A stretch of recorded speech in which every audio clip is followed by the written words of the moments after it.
Pemirsa, perdagangan saham di Bursa Efek telah dibuka dan selanjutnya kita akan mencermati kinerja perdagangan saham hari ini.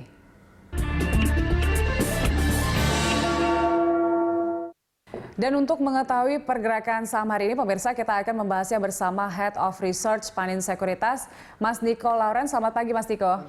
Ya, kita lihat kemarin indeks kita ditutup melemah, kemudian pada pagi hari ini juga ditutup melemah meskipun kabar baiknya masih bertahan di level 5.000 ya. Yes. Ini apa sih penyebabnya, Mas Niko?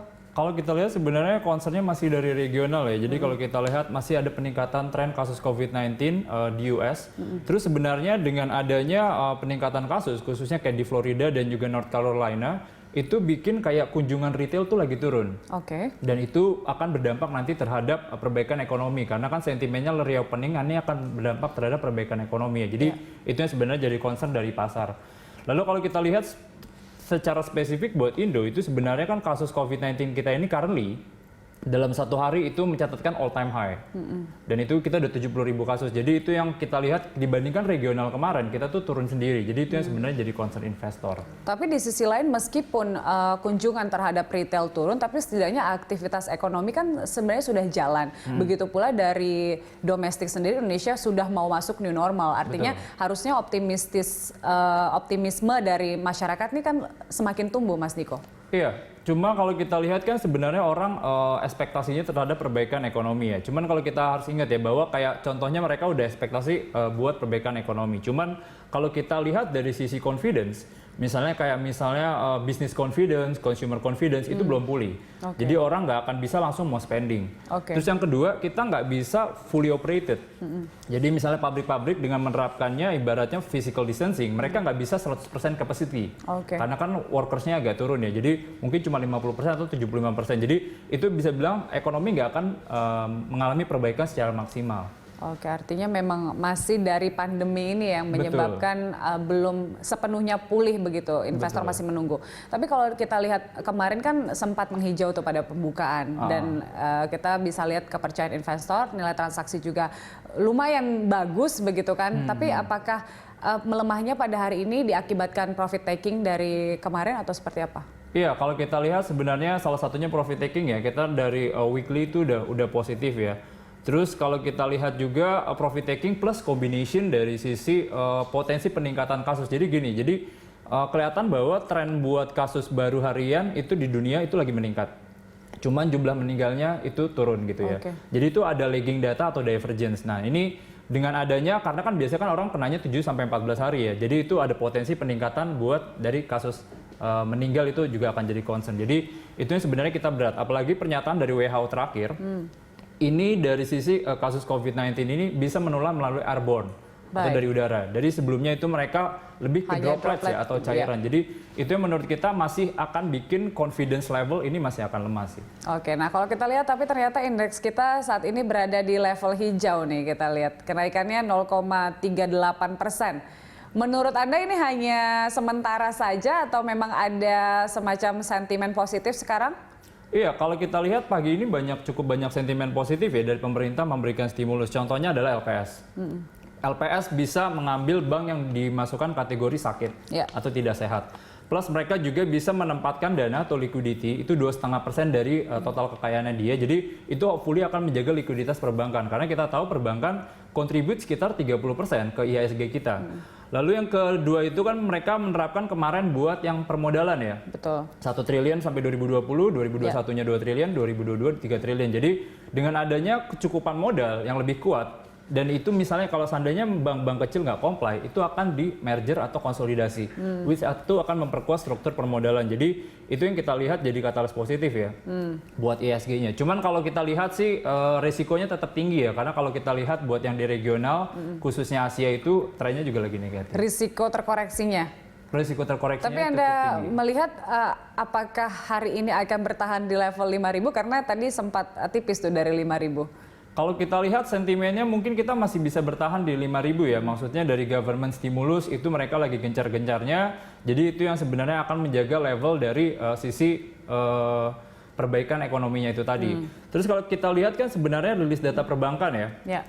sampai bulan Mei itu emang sebenarnya kita lihat turun atau melemah. Cuman ibaratnya dibandingkan ekspektasi analis ini nggak seburuk yang mereka bayangkan. Tidak seburuk yang dibayangkan. Benar. Jadi karena kita dengan adanya reopening ekonomi ini itu akan berdampak terhadap pertumbuhan kredit harusnya.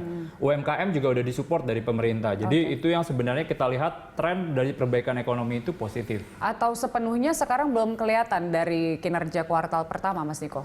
Iya, kalau mungkin kan kinerja kuartal pertama itu nggak terlalu terpengaruh ya, karena kita tahu dari yang social distancing atau yang PSBB ini baru dimulai di awal atau tengah bulan Maret ya.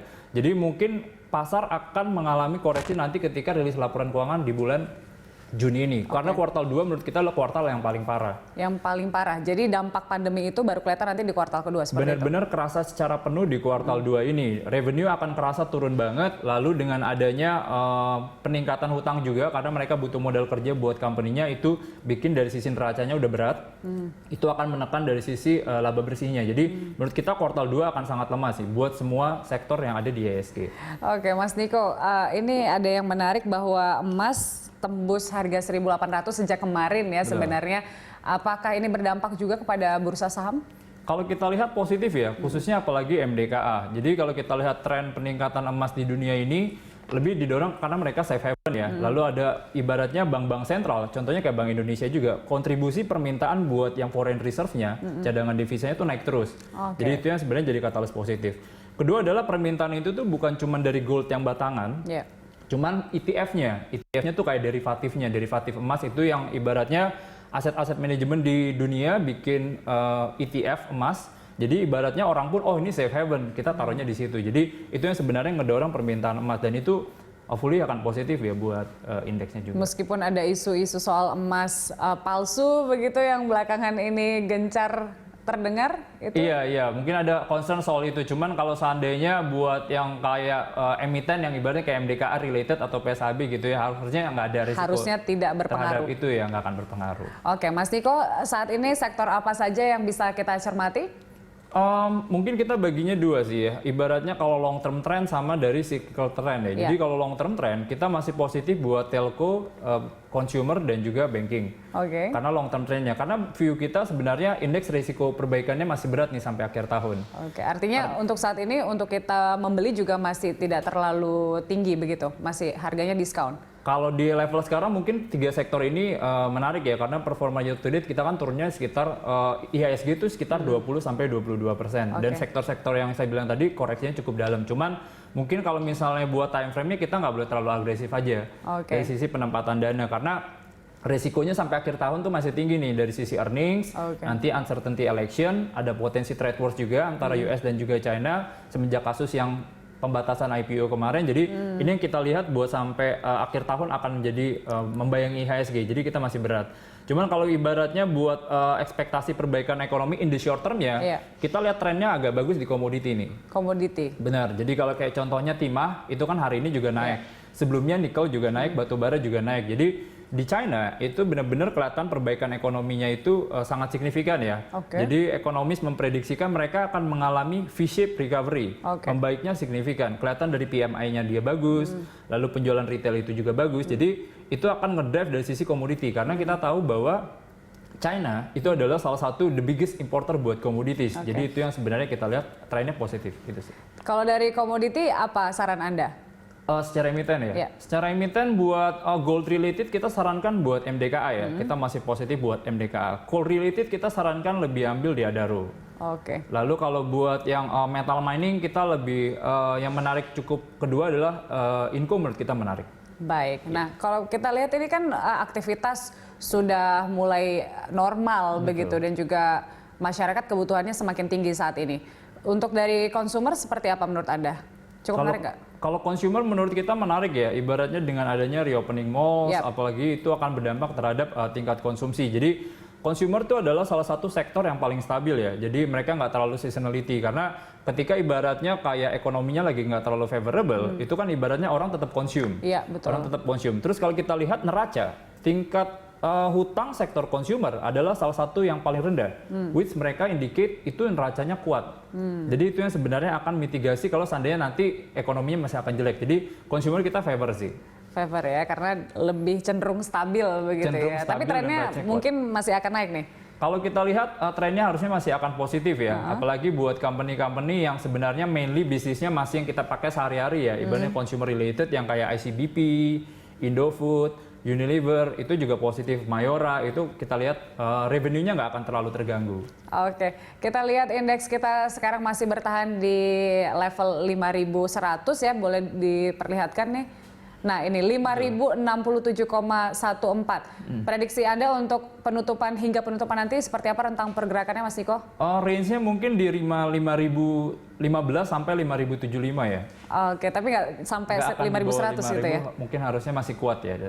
Masih menguat. Dari government support ya. Baik, Mas Niko terima kasih untuk informasinya pada pagi hari ini.